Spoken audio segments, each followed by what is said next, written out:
এই বুদ্ধির রাজার টেকনিকগুলো আপনারা শিখে নিতে পারেন। দেখুন, ছাতা লাগিয়েছে লাঠির সঙ্গে, উপরে দিয়েছে ঝাড়ু, এখন পরিষ্কার করছে, গায়ে আর ময়লা পড়বে না। কি চমৎকার টেকনিক দেখুন। তারপর দেখুন পেঁয়াজু বা পাকড় আমরা যেটাকে বলি, 6 লিটারের ওই বোতলের মধ্যে আটা বা উপকরণগুলো দিয়ে চাপ দিচ্ছে, এখন কিন্তু অটোমেটিক এগুলো হয়ে যাচ্ছে।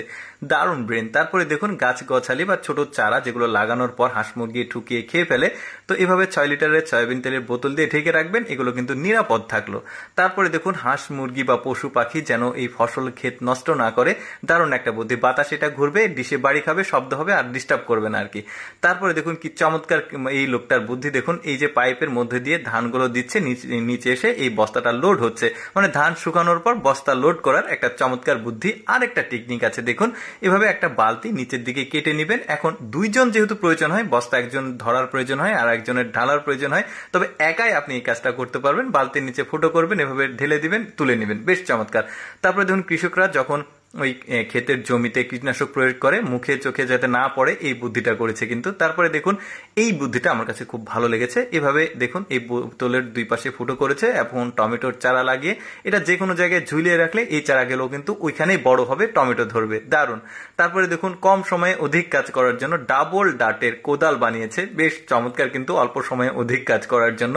আচ্ছা, কয়েল স্ট্যান্ড হিসেবে রাখতে কয়েকটা টেকনিক আপনারা অবলম্বন করতে পারেন। যদি বাড়িতে আপনি স্ট্যান্ড খুঁজে না পান, এই ধরনের ছোটখাটো ইকুইপমেন্ট কিন্তু সবার বাড়িতেই থাকে, আপনারা চাইলে এই পদ্ধতিটা অবলম্বন করতে পারেন। দেখুন এই যে এই জিনিসটাও, ক্লিপটা সবার বাড়িতেই থাকে মোটামুটি।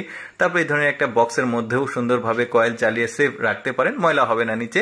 তারপরে দেখুন এই বুদ্ধিটা বেশ চমৎকার, গাছে পানি দিচ্ছে যাতে গাছগুলো মরে না যায়, সুন্দর ঝর্ণা বানিয়েছে। তারপরে দেখুন গাছের গোড়ায় ওই যে সার পড়লে নষ্ট হয়ে যায়, তাই এই বুদ্ধি করেছে। দেখুন এই যে এইভাবে আপনারা দিতে পারবেন, তাহলে চারাটার ক্ষতি হবে না।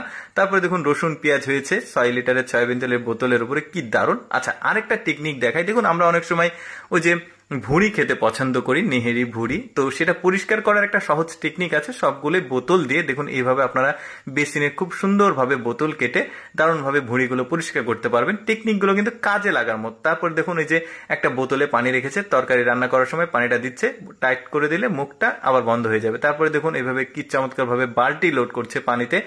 এই যে সহজ টেকনিকগুলো, বলতে পারেন যে এই লোকটা বোতল রাজা আর কি।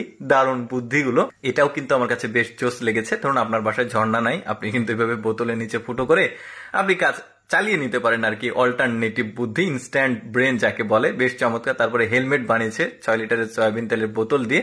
তারপরে খড় কাটার সময় মুখ চোখে যেন ধুলো বালি বা খড় না লাগে, দারুণ বুদ্ধি। প্রতিটা বুদ্ধি কিন্তু ইউনিক ছিল। দর্শক, কেমন লাগলো আজকের এই বুদ্ধি রাজার বুদ্ধিগুলো কমেন্ট করে জানাবেন। আর এইরকম ভিডিও প্রতিদিন দেখতে আমাদের পেজটি ফলো